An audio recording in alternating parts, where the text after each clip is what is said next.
Alas 5 nga ng umaga ay gising na ako dahil nga magluluto na naman tayo ng baon at breakfast ng mga bata.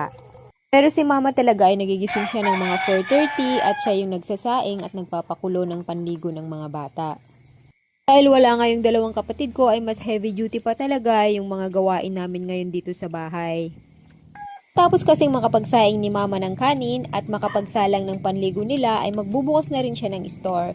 So maiiwan talaga lahat sa akin yung mga gawaing pag-aasikaso sa mga bata.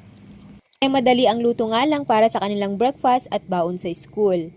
Dahil papasok nga sa school si Bunso at ako nga yung maghahatid at magbabantay sa kanya sa school. Dahil nga may extra ako nung gumawa ko ng lumpiang Shanghai nung may nag-order, ayun na nga yung niluto ko para sa breakfast nila. Lumpiang Shanghai nga sana yung ipapabaon ko kaso naisip ko ay hindi na to masarap mamayang lunch kasi once na pinak mo na nga yung lumpiang Shanghai ay lalambot na rin yung wrapper. Hindi na nga rin masarap. Mas masarap kasi talaga pag bagong luto yung lumpiang Shanghai. Maipak ko na nga yung kanilang baon at maiprepare na nga yung breakfast ay ginising ko na nga rin si ate para kumain na ng almusal. 5:30 or 5:45 ko kasi siya ginigising basta nakaluto na ako ng almusal.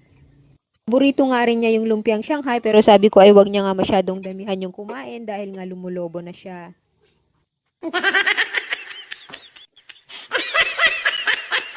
Habang kumakain nga si ate ng almusal ay nagising na nga rin si Ading. At sabi nga niya ay kakain na nga rin daw siya nung makita niya nga yung lumpiang Shanghai. Paborito din kasi niya yung lumpiang Shanghai. Pinangmayabang pa nga niya sa ate niya yung gupit niya dahil poging-pogi nga daw siya sa gupit niya.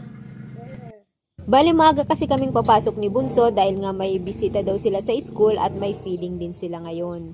Final rehearsal din nila para sa sasayawin nila sa program.